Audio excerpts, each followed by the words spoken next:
firefighter, Drew Nelson. In 2018, DMACC established the War and Human Experience speaker series to bring in individuals from all walks of life to share, their experiences during particular moments in history in the recent past. Today, we have Herman and his wife Joyce. Joyce spoke earlier, and it's powerful, really amazing to listen to. Herman Cole grew up in Charleston, South Carolina, and go to Burke High School.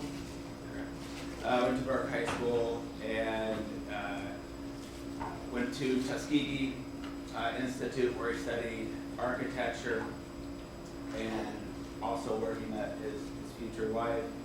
I spent 26 years in the United States Air Force, retiring at the rank of colonel, and was it at Burke that you marched with? In 1962, Martin Luther King came to Charleston, the Emmanuel AME Church, I believe. Which is basically Mother of Man. Yeah. That's the one where the murders took place. And that helped spark the Charleston movement, which that was in 1963. Around 1,000 civil rights activists were arrested. They were fighting low wages, racial discrimination.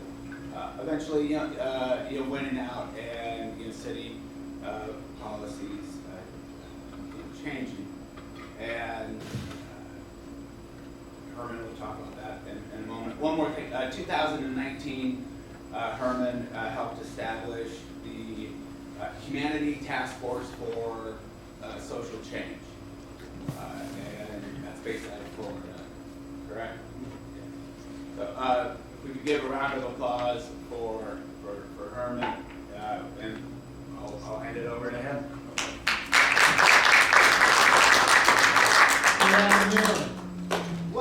My first request would be for everybody to kind of come down and sit together, because I mean, this is not like church where you have to sit in the back. So while you're moving down, let me just give you a brief on what I intend to cover today. And this is for Black History Month.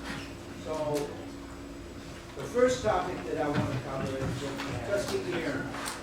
And that is a subject that is very near and dear to my heart. And then I'm going to discuss my life and the things that I've experienced in the 45 years of my life. No, 77. All right, we'll get it right somewhere. And then discuss the things that are happening in Florida and in the world today. So, first off, let me go through my Tuskegee Airmen presentation. So, this is a P-51. That's the airplane, and they were called red tails because the tails were painted red. Prior to the Tuskegee Airmen, there was no such thing as a black aviator in the military. During World War I, the blacks volunteered to be aerial observers. They would not allow that. So around 1938 time frame, they formed a group of pilots. The blacks formed a group of pilots. Around 1940, it was determined that they would do an experiment to determine whether blacks could fly or not. So this was in the formation of the Tuskegee Airmen. Now, why are they called the Tuskegee Airmen? They're called the Tuskegee Airmen because they were at Tuskegee.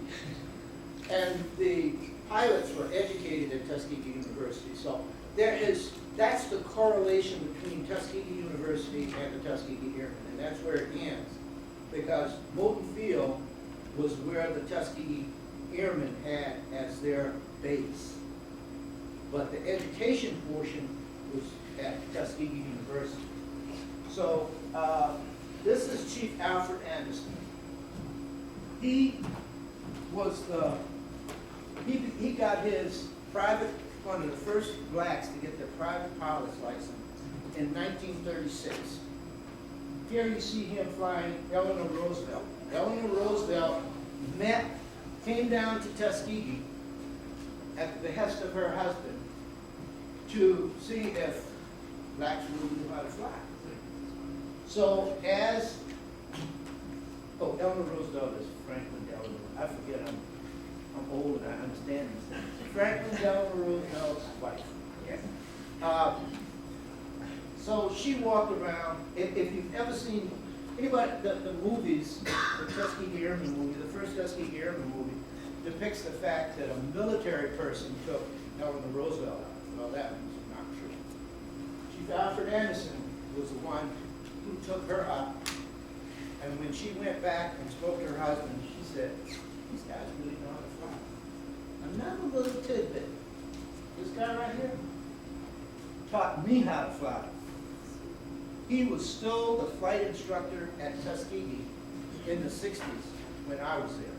And he was probably my age or a little bit younger, but he was a great instructor. And just as a side note, we went up one day and I took her. Let me tell that story.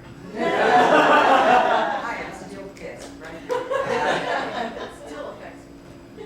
I was in this little plane, and you know, it's going up and down, and he's flying up and down. I'm already thinking my life is in his hands.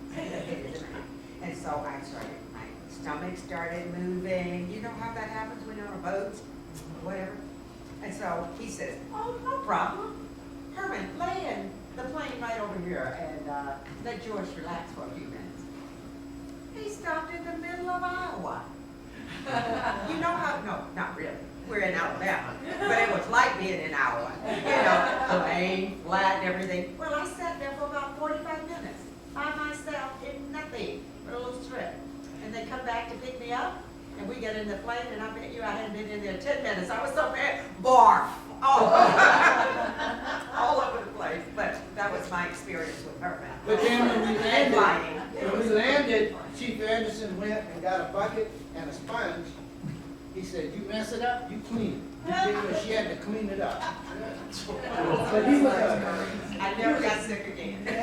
So another story about Chief Anderson was he could definitely fly an airplane, but he damn sure couldn't drive a car.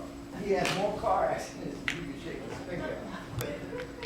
Okay, I showed this picture because this is a class of the Tuskegee Airmen from a book. And the second guy from the left is my uncle. He was an original Tuskegee Airman. I show this picture because the guy on the right is my son. He's a captain at United Airlines. The guy on the left is my uncle. 80 years later, 2% of commercial airline pilots are black. When my Uncle Ivor ended his tour with the Tuskegee Airmen, he worked in the Ford Motor Company on the assembly line prior to joining the Tuskegee Airmen. In 1945, 46 time frame, when the Tuskegee Airmen, the 99th Pursuit Squadron, was disbanded, he couldn't fly anywhere else. So basically, he went back to the assembly line in Detroit, the Ford Motor Company. So those are the kinds of things that blacks had to go through and are still going through. And this is another picture of him right here in one of the briefings that they were given. Now the Tuskegee Airmen, the 99th Pursuit Squadron, were deployed to France. The first place they were deployed to was North Africa. But they were deployed to France and Africa, France and Italy, I'm sorry. And basically, when they flew their missions, to my knowledge, they did not lose any of the bombers that they're, so what their mission was, you've got bombers flying. The bombing planes do not have weapons, so they need protection. So the 99th Pursuit Squadron was their protection. So you had two P-51s flying alongside them to help, so they didn't get shot down before they were able to release their payload. So that's what they did. The pilots flying the bombers did not realize that the people that were protecting them were black guys. So, and I'm not sure when they recognized the fact, and I don't know if it would have made a difference because during the time of war, everybody's your brother, you know? So, you know, it's one thing, before I go here, one thing that I would like to emphasize is that when they were there, they went to France.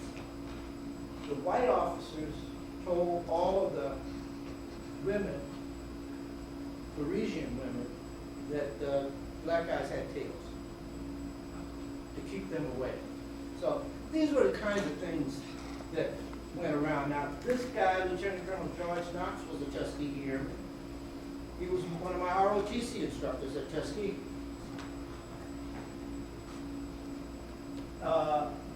Lieutenant Colonel Herman Cole was an original Tuskegee Airman.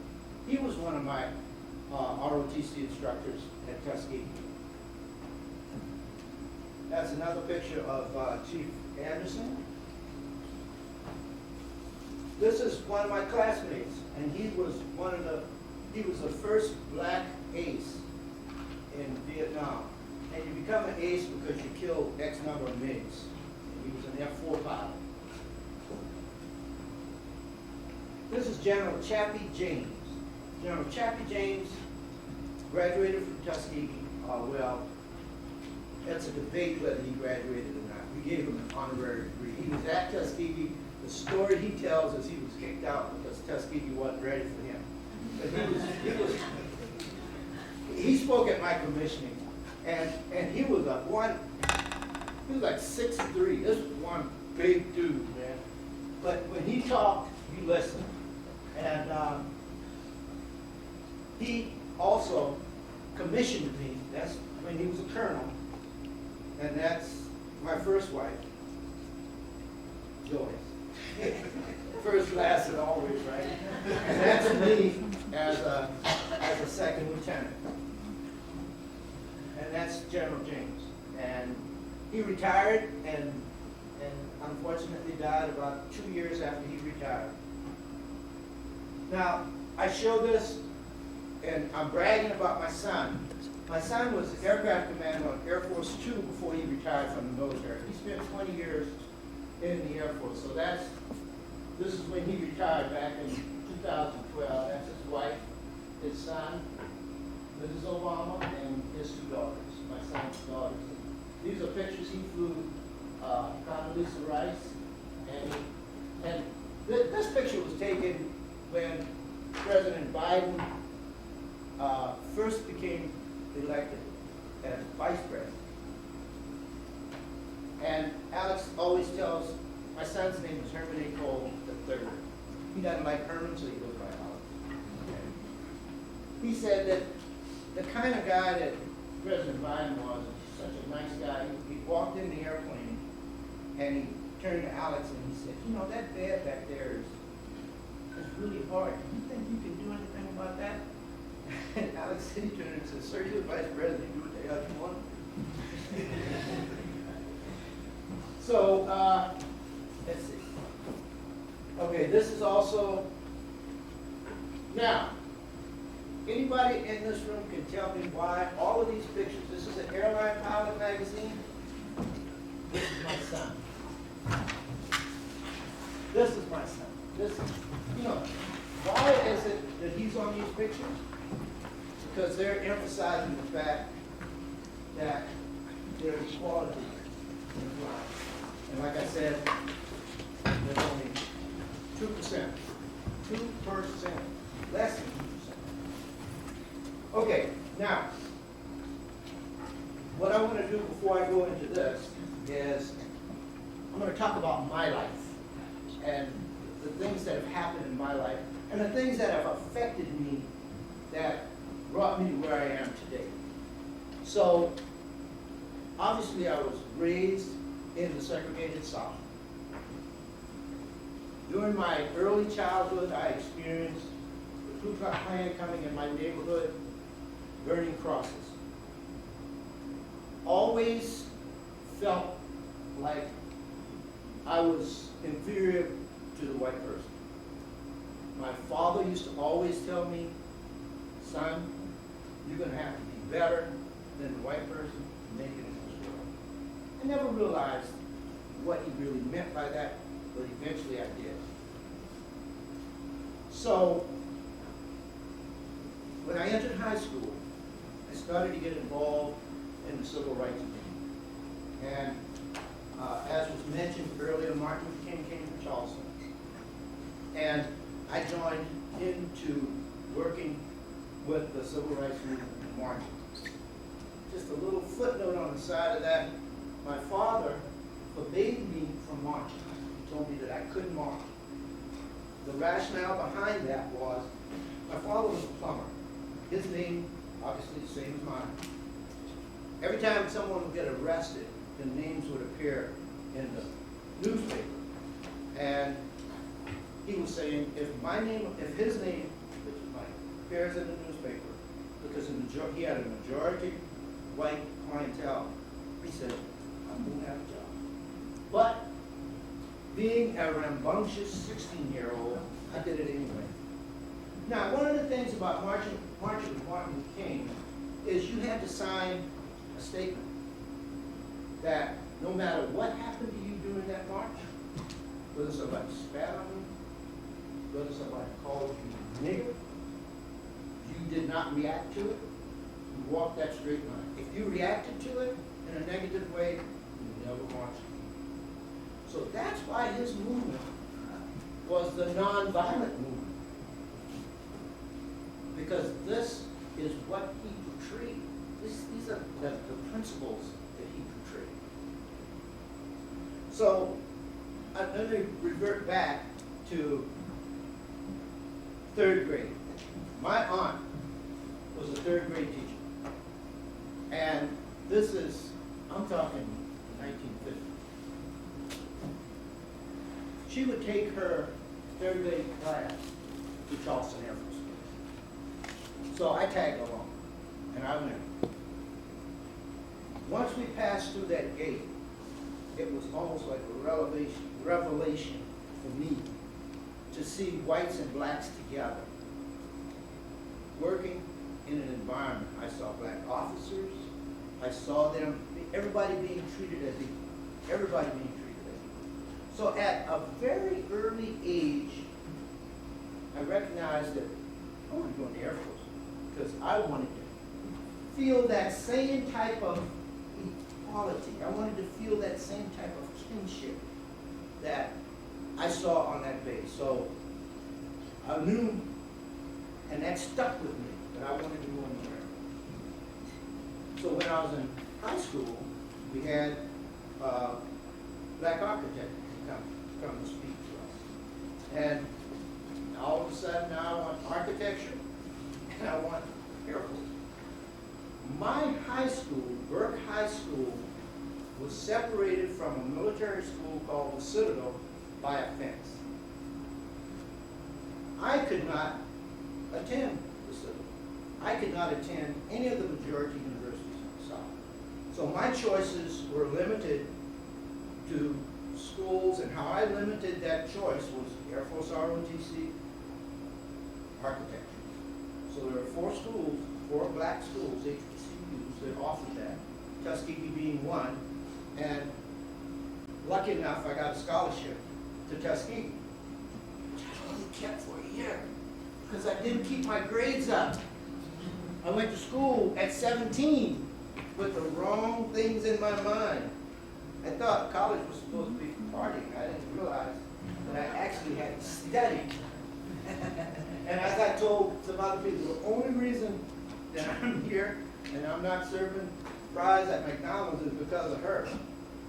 Because when I met her, she said, my wife if you're gonna go out with me, you gotta study. Study, I have to study. Completely turned my life, turned my mindset around completely. While at Tuskegee, this was the height of the civil rights movement. We had everybody to come in and speak to us in the lecture series. Obviously not anybody as good as me, but that's okay. Malcolm X in January of 1965 came and spoke, and we had a chance to meet Malcolm X. 1 week later, Malcolm X was assassinated. So that's the kind of history we are involved in. I just saw on the news yesterday that they're now investigating a cover-up from Malcolm X's murder from 1965. I don't know any more information than what I saw on there, but originally the concept was that Elijah Muhammad had Malcolm X assassinated because Malcolm X was starting to follow the teaching of Dr. Martin Luther King, and that was not what they wanted. Now that was the initial thing back then, but I'm not sure what has transpired to make that difference. So anyway, at Tuskegee, we marched, and Joyce mentioned earlier we had a friend to be killed at the Greyhound bus station, one of our students, for trying to use a white restroom. And Tuskegee provided us with the opportunity to really be involved in the things that were going on and making us understand there were a lot of things that we could do to help change things. So, went to Tuskegee, graduated from Tuskegee. The Air Force sent me to graduate school. Well, I was supposed to go to pilot training. But when I finished, before I finished graduate school, I had my orders for Vietnam. Didn't have a problem with that, but I was supposed to go to pilot training. So I go over to Maxwell Air Force Base, and I say, hey, I'm pilot qualified. I took the flight instruction program at Tuskegee. I'm supposed to be doing pilot training. Oh no, you got to go to Vietnam because we need your construction expertise. I'm like, what am I going to design in Vietnam? Other than shoot somebody. So I'm not sure, and I don't want to say that that was done because I was black, because I was supposed to go pilot training, but I didn't. And after Vietnam, so go through Vietnam a little bit. I arrive in Vietnam. I go in. I'm on this huge base, Memorial Base. Herman, let me interrupt you, because you're sounding like you had a perfect life going on there.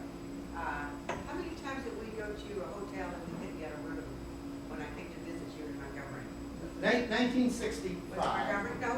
1966. 1966. I'm in ROTC summer camp. I'm the only black guy in my flight. But all of these guys, we become big time buddies. So Joyce comes to visit me, and we're like, yeah, I got a hotel room now, but that's a place to stay, right? Every time we pull up to, now my buddies are with me because they have the car. My white buddies are with me. We pull up to a motel or a hotel. It goes from vacancy to non-vacancy. This is 1966. So we go to about 3 hotels, and my buddy in the back seat said, look, man, said, they're obviously not going to get you, and said, we're going to go get the room. So they had to go get the room. So there, I mean, I don't want to dwell too much on the negatives. There were negatives that I didn't want to dwell too much on. But thank you for reminding me of that. So I go to Vietnam, and the first thing my boss tells me is, okay, Lieutenant, I want you to be on the Human Relations Council. What is the Human Relations Council? So later I find out, I'm the only black officer on this huge base, huge base. So the Human Relations Council, in Vietnam, we had huge race riots. And the reason we had these riots, and I'll I'll get into that later with my humanity task force here, a lack of understanding. You got these white guys that come completely out of a white community that has no contact with anybody, no understanding. You got these black guys coming out of a black community. They're 17, 18, 19 years old. You're bedding conflict. So this Human Relations Council was there to try to resolve some of those problems. So did the Human Relations Council. Out of that Human Relations Council, the Air Force started a program called Social Action. And this was like 1972. And I always like to say that the military could be a microcosm of what we live today in our world. But in the military, because you live together, you eat together, you work together, you party together, that brings about an understanding. You don't have a choice of where you live. You don't have a choice of who your neighbor is. You don't have a choice of who you work with, who works beside you. So consequently, although the military is not perfect, the military provided an opportunity for understanding each other and understanding that we are all basically equal. We are all the same. We are all the same. That opportunity is not afforded us in many instances because we have the black communities over here and the white communities over here. And, you know, I find out that, you know, you may work together, but you don't associate with each other. In the military, you work together and you have to associate, you know, especially if you're overseas and you don't have anybody else to associate with. So it's unfortunate that we cannot bring about that understanding. That understanding is what we need the most. And as I go through my years in the military, and I have to say that I never felt that I was discriminated against throughout my whole military career. I never really felt that I was. However, the normal military officer with a 26-year career would probably sit on 1 or 2 court-martials. And court-martials are just basically a trial. I sat on 20. And the reason I sat on 20 is I was the only one there. And they had to have a black officer there. But it was that fun. So I go through my military career. When I retired from the military, I worked at the University of Dayton for 4 years, and then we moved to Florida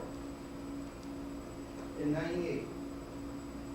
Well, basically, I look at the way things are going on in the world, and I said, hey, I know I can't solve all the world's problems, but I would like to do something that helps bring about understanding.